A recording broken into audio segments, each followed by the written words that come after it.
Hey guys, this is Sensei Mike. Welcome to EY Martial Arts, and we're coming to you live today. So we're going to warm you up just like we do with our regular classes. So make sure you have nice loose-fitting clothing on. Make sure you're in an area where you're not going to bump into anything or anyone. So don't do this at the top of the stairs. Don't do this near the TV. Mom and Dad, this would be a great activity to do with your kids as well. Great family activity. So we're going to get started with our warm-up and go from there. We're going to do something slightly differently today. We're going to show you a few different options that you guys can do at home, kind of break up the routine of just doing normal jumping jacks. So we'll start off and we'll go from here. Attention. Bow. What's karate for? Self-defense only. Okay, start off, we're going to take our hands, we're going to put our hands on our hips, we're going to keep our feet together. We're going to do what are called bunny hops. So you're going to stay in your spot, feet are together. You don't have to jump real high, but you want to be jumping the entire time. So as soon as my feet touch, like a bunny, I'm going to keep jumping up. Or like a spring. So up and back. Now you can do this for a particular number, anywhere from say 30 all the way up to 100. Or you could also do this for time. 30 seconds, a minute, 2 minutes for our more advanced belts. See how many you can do. 30 seconds is pretty good for beginners. Intermediate, you can do a minute. Advanced belts, you can try 2 minutes. If you are so inclined. Just doing our bunny hops. Just like that. Good. Now make sure you have enough clearance. Don't do this in like a cave or something.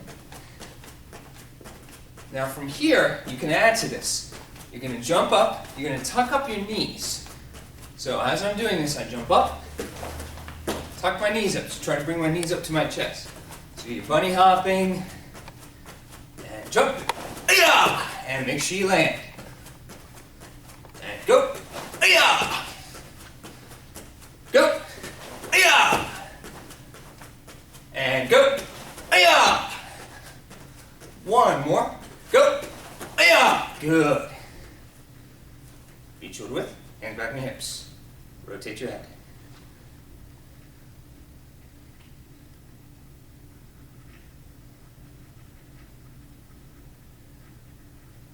Other way.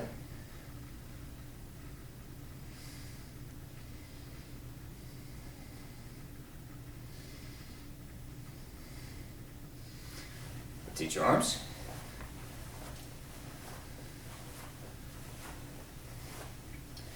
And the other way. In and out.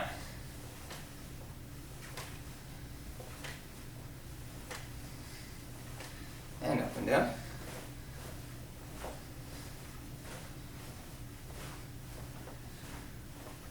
Okay, now another new one. Take your hands, we're going to do small rotations. So you can put your hands right on your shoulders. Roll out the shoulders a little bit. And the other way. Good. Let's rotate our hips now. And then with all these rotations, you can do them for time. You can usually count in your head, say 10 seconds, and then change the direction. Other way.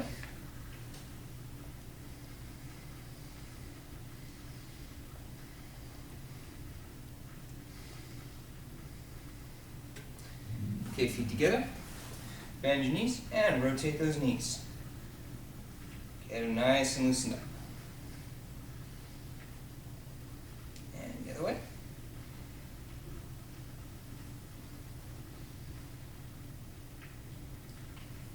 Okay, now we're going to take our right arm.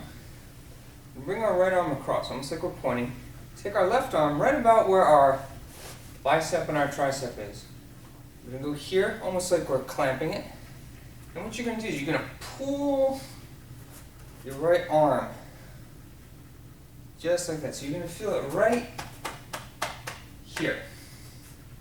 If you just hold it, it doesn't do anything. You actually have to pull very, very gently, and you're just kind of stretching. Same thing, switch, so now it's my left arm. Grab, pull. Good. Now from here, I'm going to take my right arm, almost like I'm patting myself on the back. So right in the middle. I'm going to take my left arm, very gently kind of just push down. Good. And then switch, same thing. Stretching the arm. Okay, now I'm going to stretch my leg, and I'm going to work balance too.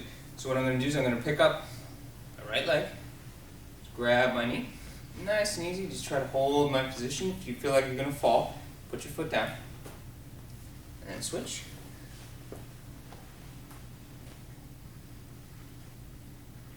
Good. Yeah, let's shake our legs out again.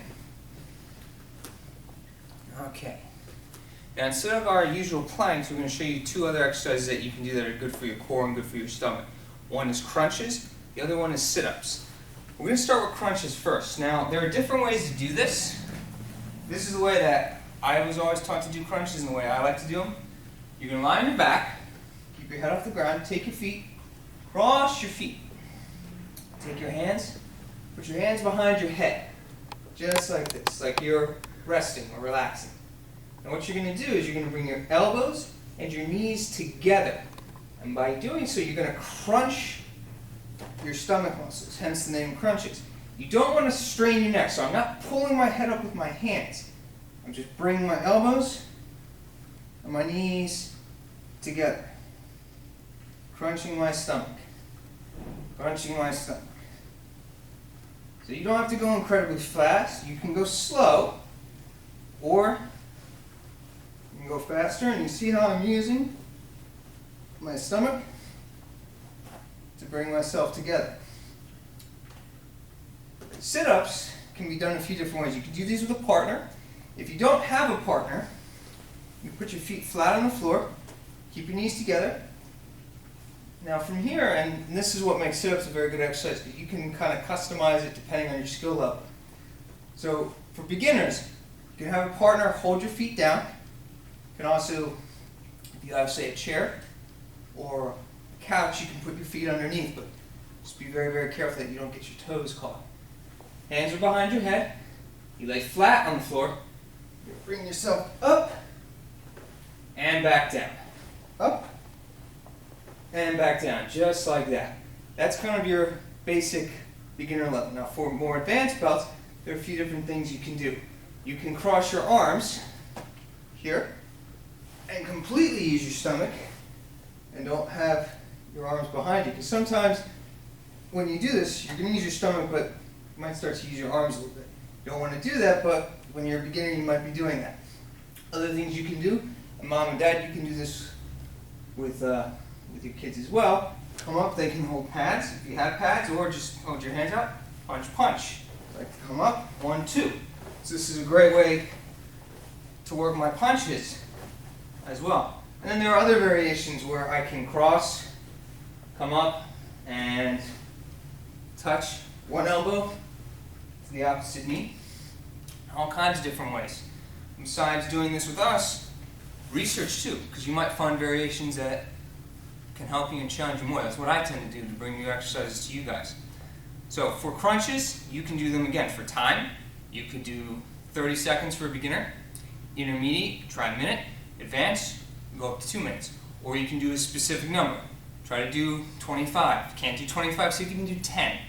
You can do 10, then go on. 10 all the way up to, typically we do 100, but see how far you can go. And that will help you with your core. Alright, the next exercise we're going to do before we stretch, these are our squats. So, to do a squat, you're going to put your feet about double shoulder width. You're going to bring your arms in, just so they're out of the way. You want to bend your knees. Try to keep your back straight. We're not hunching over. We're not doing this. We're not doing this. Nice and straight. Bend and up. Bend and up. And you're going to feel this in your legs. So squat down and up. Squat down and up. You can do these for time. You can do these for a particular count. For more advanced belts, or if you're feeling eager, you can add a few things. So I can squat, come up, 1, 2. And squat, 1, 2. Or I can squat, come up, kick. Squat, come up, kick. You can do it with a basic front kick, that's fine too. Or you can just stick to regular squats. Down and up. Just like that. Very good. Alright, we're going to do a quick stretch now. I'm going to show you a couple different stretches you can do. So the first one I'm going to start with our feet flat. You can bring one leg up. So I'm bringing my right leg up, nice and high, just like this. My knees pointed out, my toes are pointed in. My back leg, my left leg, I'm going to keep straight. When I do this, I'm going to feel this mainly in my backside. Put my arms out and hold my position. Now if you're not feeling anything, bring your leg up a little bit higher. Keep yourself flat. Hold your position. Usually anywhere from a count of 10 all the way up to 30 is good for this stretch. Once you're done, I'm going to switch legs. So now I'm going to bring my left leg up, drop my right leg back, do the same thing. Flatten myself out, hold my position. I can also move my arms higher up to increase the stretch. Good. Just like that. Circle our arms out one more time. And the other way.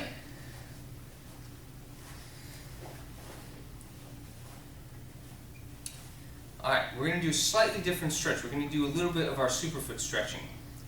Now, for this, you can use a wall if you have one. If you don't have a wall that you can put your foot against, that's okay.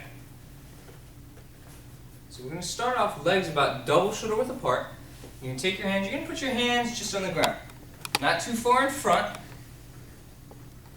not too close either. Figure right about where my hands and my feet just about line up.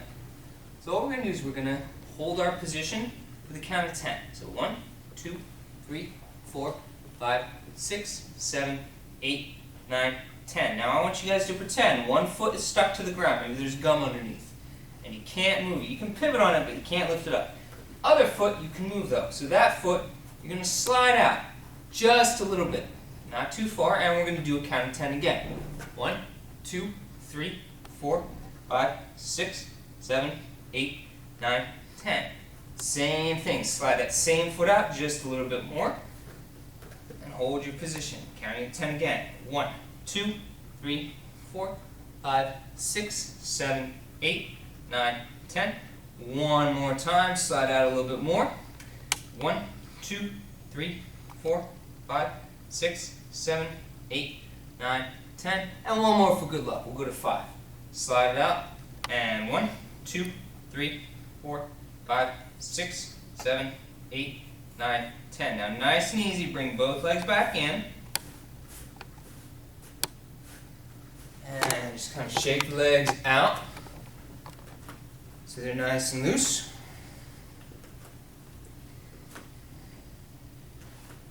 Okay, we're going to do another 2 sets. Now you can go up to 5 sets. That's typically what we do with the advanced group Mondays and Thursday nights. We're going to do 3 for today, but you can do up to 5. So same thing, double shoulder width apart, hands to the ground. And each time you do this, see if you can stretch yourself a little bit further. Don't go too far too fast. So hands are on the ground and count it into 10. 1, 2, 3, 4, 5, 6, 7, 8, 9, 10. Walk out the one foot. And again, 1, 2, 3, 4, 5, 6, 7, 8, 9, 10. And 3, 1, 2, 3, 4, 5, 6, 7, 8, 9, 10. And 4, 1, 2, 3, 4, 5, 6, 7, 8, 9, 10. And one more. 1, 2, 3, 4, 5, 6, 7, 8, 9, 10. Nice and easy. Walk them back up. Circle hips out. And the other way. We'll do one more set. And you can add things to this. You can do push-ups as part of this. So when you're done with that count of 5, 1, 2, 3, 4, 5 push-ups, you can do that. Rotate them the other way.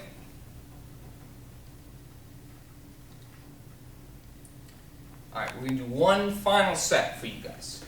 So, bring the legs out. Comfortable position without hurting yourself. And legs are out, counting to 10. 1, 2, 3, 4, 5, 6, 7, 8, 9, 10. And 2, go. 1, 2, 3, 4, 5, 6, 7, 8, 9, 10, and 3. 1, 2, 3, 4, 5, 6, 7, 8, 9, 10, and 4. 1, 2, 3, 4, 5, 6, 7, 8, 9, 10, and 5. 1, 2, 3, 4, 5, 6, 7, 8, 9, 10. Nice and easy. Bring your legs back up. And circle the hips out one more time. So that's 3 sets. For our more advanced group, for our black belts, you can do up to 5 sets. And eventually, you'll be in that full straddle. Again, take your time with these exercises. Don't rush through them. Don't overdo them either. These are a few different variations that you can infuse with your warm-up and kind of customize your warm-up at home. Think about it like Legos. Put it together any way you want. But still start off with some cardio, like our jumping jacks, running in place, bunny hops we did today. Go into some strength exercises, push-ups, crunches, planks. Then rotations, loosen yourself up, and then go into your stretching. Alright, very good job, guys. Tension and bow. Okay, axe kick. There are 2 different axe kicks. Front leg, rear leg. We're going to concentrate on the rear leg because that's the one we typically do the most. So, from this position, we use our back leg. We're going to swing the leg up and down, like an axe, like we're chopping wood. Those of you who still do that. Like up and down. We're breaking boards. We're going to use our heel. We're sparring. Hold flat foot. So from here, leg comes up. Ay-ya! Now we can go straight up and down. We can also go out to in. Swing the leg up and then drop it. Or we can go in to out. All 3 are fine. Coming up, axe kick, and we land. Just try not to break the floor that you're hitting. From the side, same thing. Using our back leg. Swing up and down. Swing up and down. Very important that you don't lean back too far when you do this because you will fall. Also, don't look down because you will knee yourself in the face. Might make good YouTube or America's Funniest Home video material, but not good for you. So you're here and up. From the side, and up. Straight up and down. Outside to inside. Or inside to outside. Using the heel. On the right side now. Up. And down. And down. And down. Then back to your position. That's your axe kick. Okay, so getting into our self-defense stance, sideways again, we're going to work our hook kick. So using our lead leg, we're going to pick our knee up just like we're doing a round kick or a side kick. But this time, we're going to hook the leg through. So the leg will come up, hook. So you're literally going to kick your backside with this one. When he comes up, hook kick. You can use either your heel, which is good for breaking boards, or if we're sparring, you can use your flat foot with the ball of your foot. So we'll show you both versions. Comes up, that's my flat foot. Comes up again, that's my heel. So from the side, here, chain the leg up, hook kick. Leg up, hook kick. Hi-ya! Typically this is going head level. If you can't kick head level right now, that's fine. So from the front, hook kick. Up, hook kick, kicking your butt. Comes up, kick, and then back down, just like that. Make sure still doing our shock absorber stance so we don't fall. Okay, next one, hammer fist. Show you a couple different ways of doing this. So we're in our horse stance. From the horse stance, hammer fist strike. Almost like you're playing whack-a-mole, those of you who know that game. Coming straight down, hitting. And we're hitting with the bottom part of our hand. Hammer fist. Now typically, when we use this for board breaking, you're going to be in your self-defense stance. Hammer fist, 9 times out of 10, we're going to use our back hand. And what you're going to do, you're going to bring your hand all the way up and bend down. So imagine you have a big pile of boards that you're going to try to break. Here, bring the hand up, bend your knees. You don't want to just use your arms. That's good if you're a caveman. We're not cavemen, we're karate students. Arm up, down. Hi-ya! Bending your knees as you do this. Try not to touch the ground. You're here, big loop with your arm. Same thing from the other side. Here, arm comes up, and we bend down, like we're breaking a board. Arm, one big loop, not doing this. We're not banging on the door. Aya! Just like that. Finally from the front, here. So turn, bend our knees, or modified front stance, and right back to our self-defense stance. Aya! Hammer fist strike. Okay, next one we're going to do front, round, hulk. 3-step kicking. So from our self-defense stance, marching towards you guys. Front, round, hook, and land. Going again, go. Aya! One more, go. Aya! And land. Turn you up. Aya! Going back, same way. Front, round, hook. Aya! And 2. Aya! And one more, go. Aya! And land. Turn you up. Aya!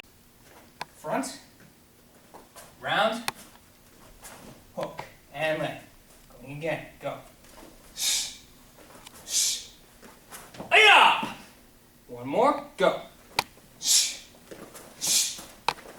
Aya! And land. Turn you up. Aya! Going back, same way. Front, round, hook. Aya! And 2. Aya! And one more, go. Aya! And land. Turn you up. Aya! Very good. Okay, so we're going to be demonstrating how to do your step sparring technique, this time with a partner with full protocol. We have Sensei Dan Clausen here. He'll be assisting me with this. Good to see you again, sir. Good to see you too. So when we do step sparring techniques with protocol, you're going to be facing your partner. You're going to start off in your attention stance. You're going to bow to your partner, and you're both going to go into your Jumbi or ready stance. Now the person who's going to be feeding the punch, they're going to be acting as the attacker or as the offense in this. What they're going to do is they're going to step their right foot back into a front stance, and when I'm ready to be punched, I will simply key up. When I do that, my partner will step forward with their punch, and then from there, I'll do whatever technique I happen to be working on, whether it's technique 1, technique 2, so on and so forth. Once I'm finished with the technique, we both return to our Jumbi position, face each other, and bow. So we face each other, and bow. See? So, Mr. Carson can step back, key up. Good. So when Mr. Carson steps back and key ups, he's basically saying, I'm ready to punch you. Are you ready? I'll key up. That's my way of saying I'm ready to be punched. And that would be full protocol for your step sparring techniques 1 through 20. So the next step sparring technique is technique 7. So from our Jumbi position, this, back, this. So what we're going to do, just like technique 5, we're stepping our left foot out into a front stance, right hand outside knife hand block. And from here we can grab, and with my right foot, I'm going to do a front kick. Now, if I was actually hitting him, I'd be going right to the ribs. For safety, I can kind of aim off to the side. That way I don't accidentally hurt him. Then from there, I'm going to land my right foot down into a front stance, punch to the head. Be, again, very, very cautious. You don't accidentally catch your partner with this. So, do it at normal speed now. This,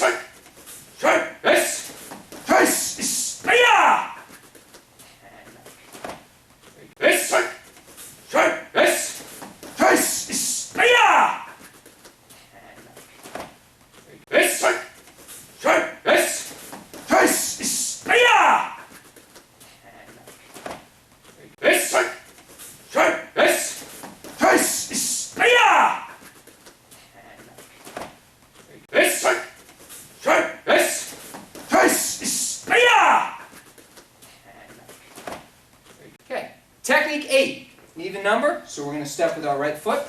So, this, so the punch comes in. We're stepping our right foot forward into a horse stance. We're going to do an inside block, but notice we're doing an open hand. So this is an inside knife hand block, and the reason why we're doing this is it's going to set up our next technique. Once I block, I bring my hand back, knife hand strike to the neck. Slide back to give myself space, side kick, right to the body, right to where the ribs are. And then return to my position. So we're getting nice and close, and then we're backing up to give ourselves space to kick. So, normal speed now. This,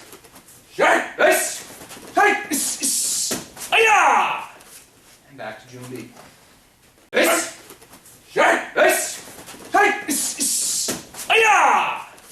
and back to June B. This,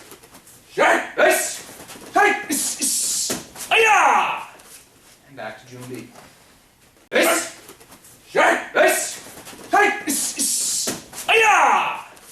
and back to June B. This,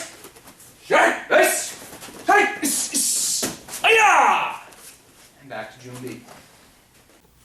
Okay, so the next stance is back stance. So for the back stance, this is a defensive stance. Most of our weight is on our back leg. Figure about 60-40%. So to do the back stance, start with your feet together. We're going to take our left foot and we're going to turn it. So now our feet are making an L. So with our right foot now, the foot that's in front, we're going to step our right foot forward. We're going to bend our knees. Now here's the hard part. You're going to shift your weight back. So all I'm doing with that is I have my feet together. I turn my left foot so my feet make an L. I step my right foot forward, bend my knees. Now all I'm going to do, it's nice and easy, shift my weight. So you're going to feel most of the weight on this back leg. Now for our hand position, we're going to do a single knife hand block. So my front hand, my right hand, is in the knife hand block. My left hand is in the chamber, here. So, holding our position, you start to feel it in this back leg. Your leg's going to be saying, what the heck are you doing? Well, we're using muscles we typically don't use a lot. And back to June B. So, once we're comfortable with this normal pace, we can actually step back with it. Step into our back stance. And then back. And again, stepping back. And to be defensive. Now, we're going to do it with the other lead forward. So, feet start together. We're going to take our right leg this time. Point our right leg to the side so we make the L. Step our left foot forward. Bend. Shift your weight back. Same thing now. Single knife. With your left hand, right hand goes back in the chamber. So from the side, we're here. Turn our right foot. Step our left foot forward. Bend your knees. Shift your weight back. Single knife. In your back stance. So from the front, we'll step back now. We step. And back. Again. And back. One more. And back. That is your back stance. Okay guys, so just a couple pointers I want you guys to keep in mind when you're practicing your forms at home. First thing is take forms in chunks or pieces. Think about learning a form as kind of like eating a big meal. If you eat it all at once, what happens? You end up throwing up, right? Same thing with learning a form. If you try to learn too much too quickly, it's going to come right out of your brain. So when you're doing this, you can break it up however you want. So if you're doing Taeguk 1, you could start with literally practicing just turning and doing your low block. Or, if you're more comfortable, start with the first third. When you're watching these videos, reviewing them, pause the video, rewind, go back, watch it again and again, just to kind of check for understanding. Don't worry about doing the entire thing all at once. Take it piece by piece with whatever you're comfortable with, whether that's one move at a time or 10 moves at a time. Go at your own pace. Next thing to keep in mind with your forms is what's called bunkai. Bunkai is the hidden meaning or the hidden movements in forms.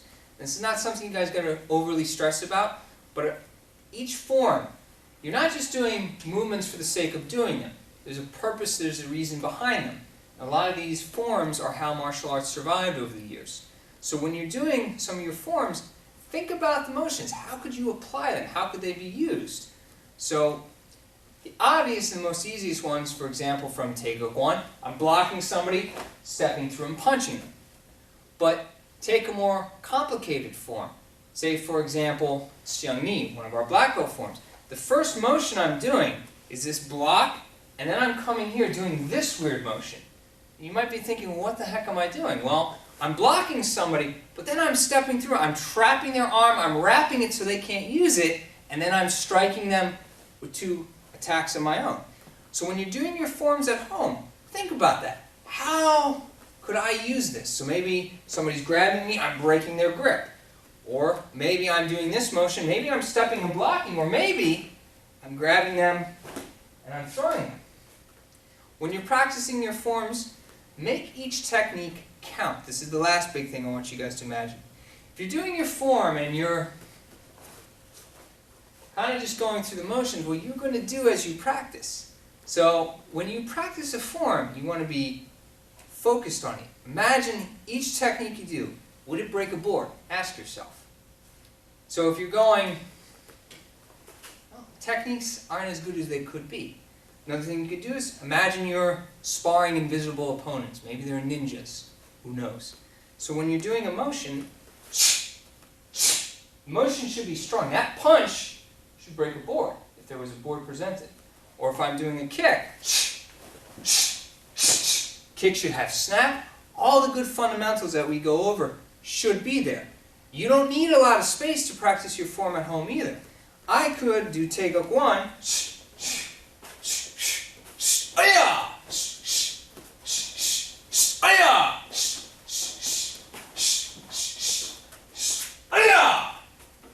so I did the entire form, didn't move a whole heck of a lot. But I still have technique correct. Even though my kicks and punches aren't as high, they still have good fundamentals. They still have good snap. So if you're in kind of a confined space, you can still do it. Again, keep these things in mind. Make your block strong, make your punches strong. Work on your stances.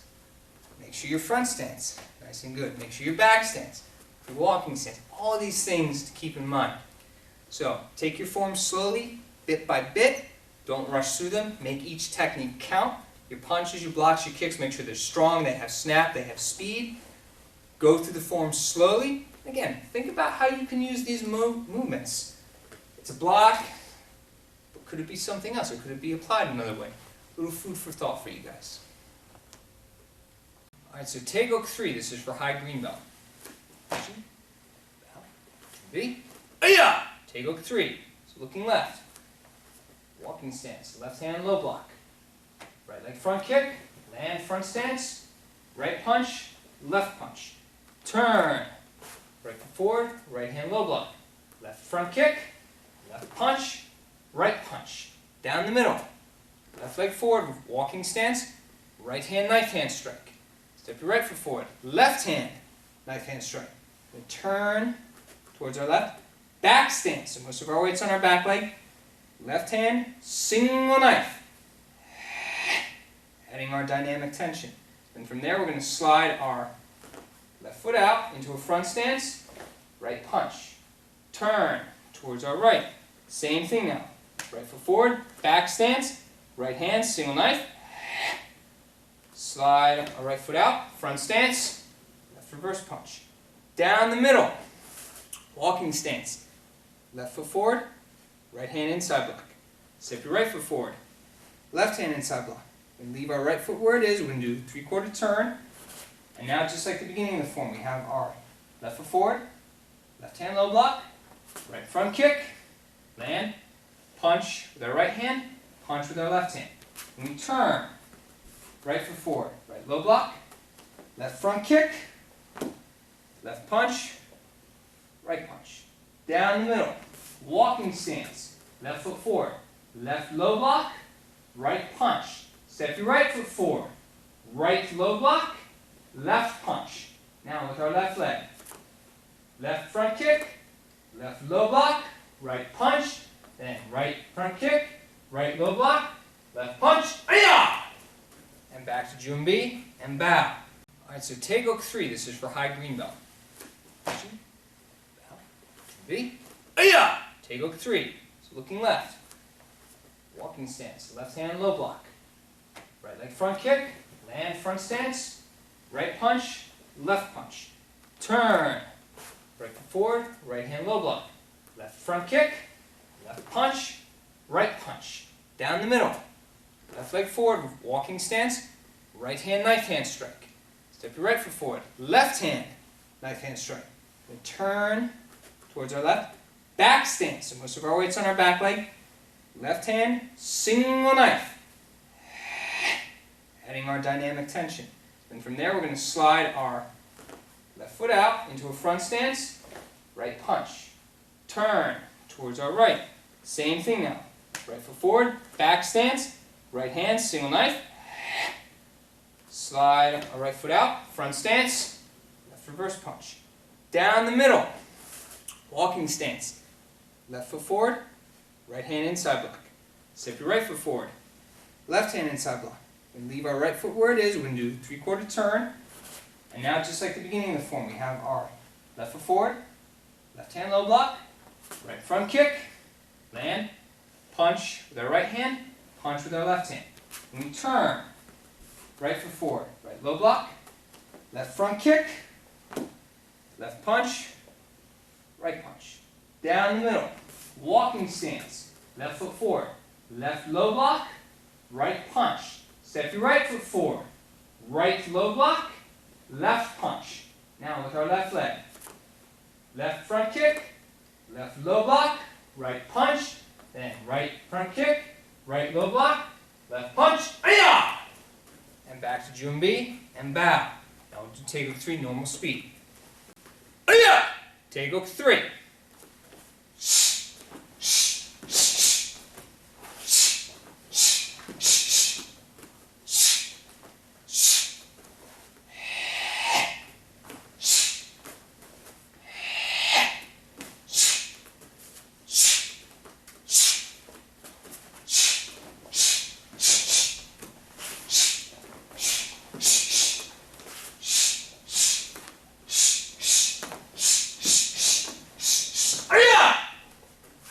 And bow. Taegeuk 3. Ayah! Taegeuk 3.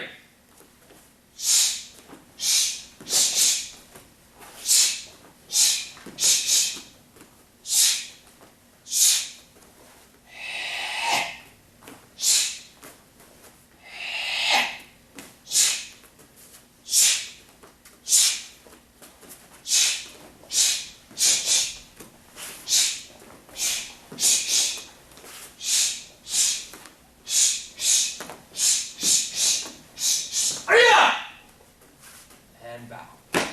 Taegeuk 3. Okay, so we're going to be talking about the 5 tenets of Taekwondo, and these are things that we tend to go over in class. So we're going to go over all 5 of them and explain what they mean. So the first tenet, number 1, is courtesy. So courtesy means being polite, being nice to people. Courtesy is holding the door open for somebody if they have a lot of, say, groceries with them. Courtesy is saying hello to someone. Courtesy in school, for example, would be the teacher's talking, you don't talk, you listen. It's being nice to people, being polite, being respectful. Courtesy. Second tenet is integrity. Integrity is being honest. So honest means you don't lie, you don't cheat. If you are, for example, taking a test and you forgot to study, and the guy or girl next to you looks like they're doing a real good job, well, if you have integrity, you're not going to try to look over and cheat, because that would be wrong. That wouldn't be having integrity. So you always want to be honest, be truthful, don't lie. Also, having integrity, being honest with yourself, truthful with yourself. If you are working hard on something, well, you want to be able to do that. And not, well, are you practicing? Well, yeah. Well, are you? Well, if you have good integrity, you're going to answer yes to that, or no to that, depending on what the truth is. Third tenet, perseverance.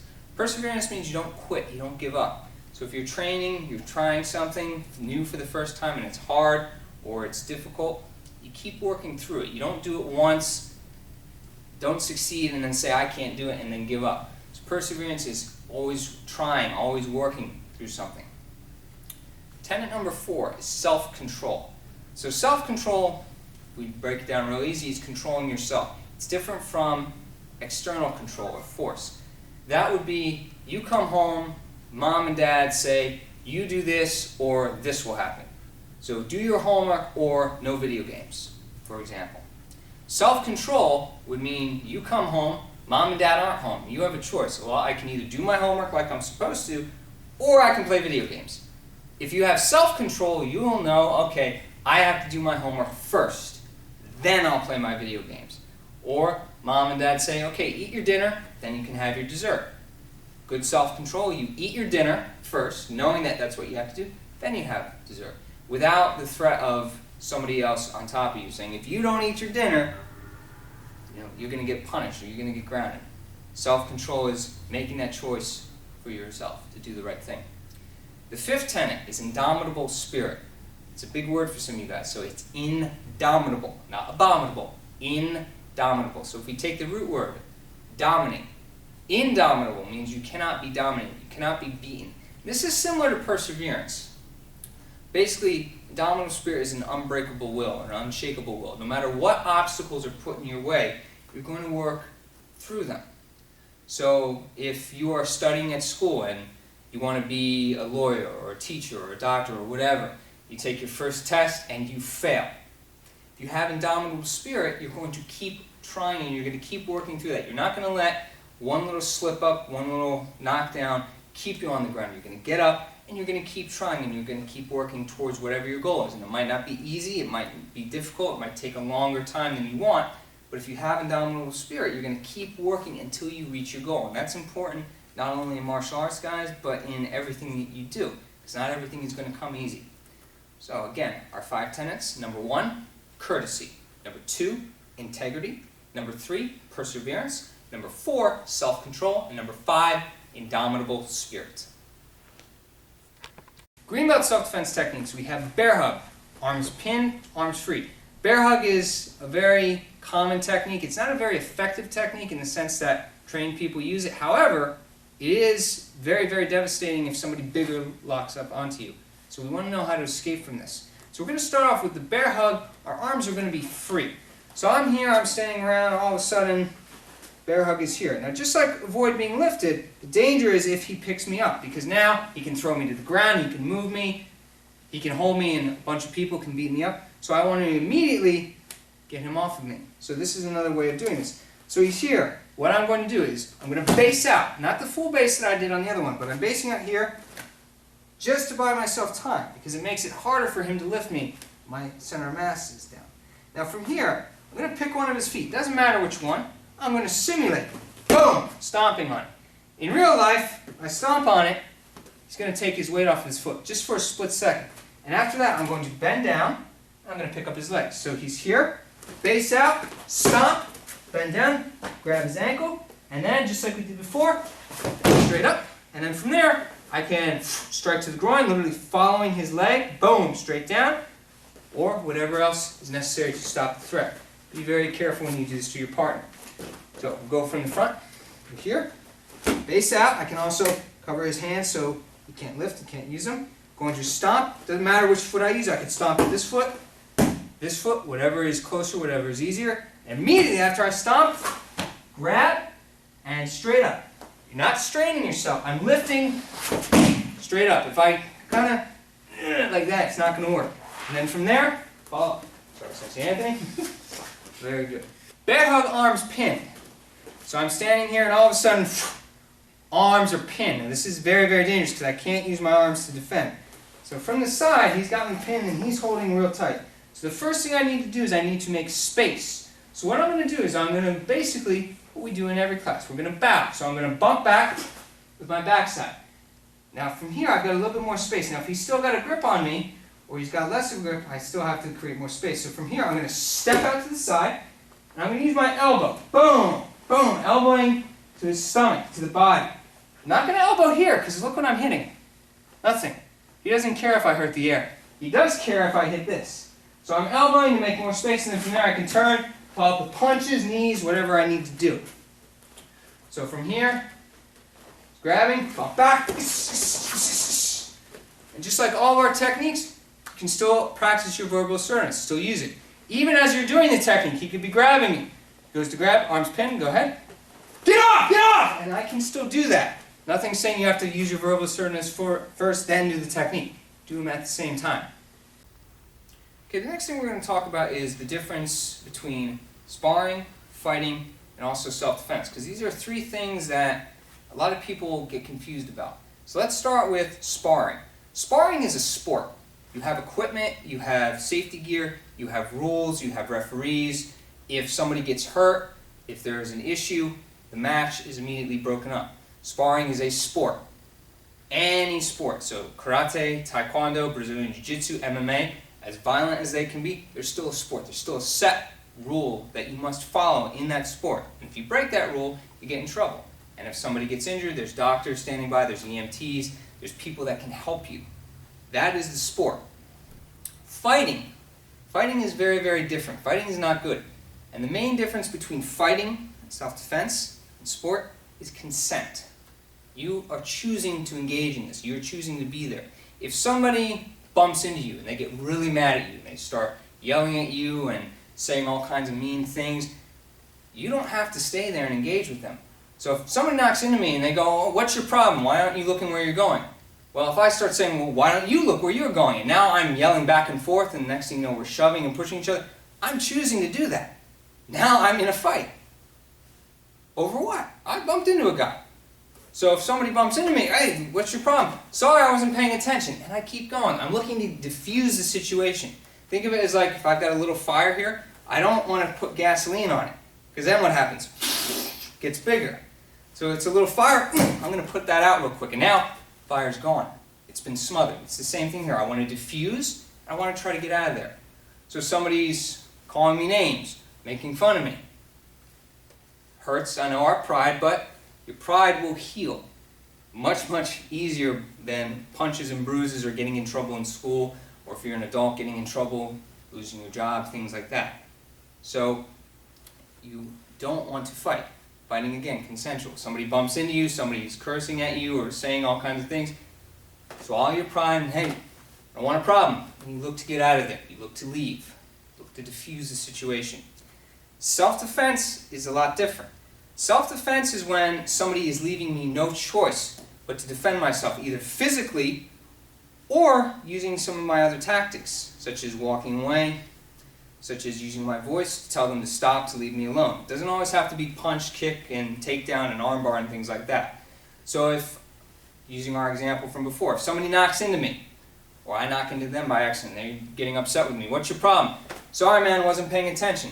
I'm trying to diffuse, I'm trying to leave." And they are actively pursuing me, walking towards me, trying to grab me. Well, now, I've tried to leave. I've tried to diffuse. I have been left no choice but to use defense. And that could be me simply saying, "Stop! Back off!" That might work. If it doesn't, then I can go to the next level. Think of it as like tiers on a ladder. I don't go for the highest point first. So I try to leave. I try to diffuse. If that doesn't work, I can use verbal assertiveness. It can be very, very, very loud. I can look to get out of there. I can look to get objects in my way. The last resort is, okay, I have no choice. I'm going to use physical force to stop the threat. That is the goal of self-defense. Stop the threat, whatever that means. So if I push them, and that's enough to kind of give me space to get the heck out of there, then that's enough. All the way up to me punching, kicking, and doing everything else. Again, hopefully you guys never have to use self-defense. It's not pretty. It's not like the movies. It's very, very bad stuff. And again, if you use self-defense, you are going to get in trouble, possibly. So try to avoid this. Make sure, use your common sense. Be aware. Something looks a little weird or something is kind of throwing you off, become alert, and then take action. Your best action, leave. Leave the situation. Don't stay there. If I know outside there's a very hungry grizzly bear who hasn't eaten in a long time, I'm not going to walk out anywhere near him. I'm going to go the opposite direction. Or if this room's on fire, well, I'm not going to go in there. I'm going to leave. That's the idea.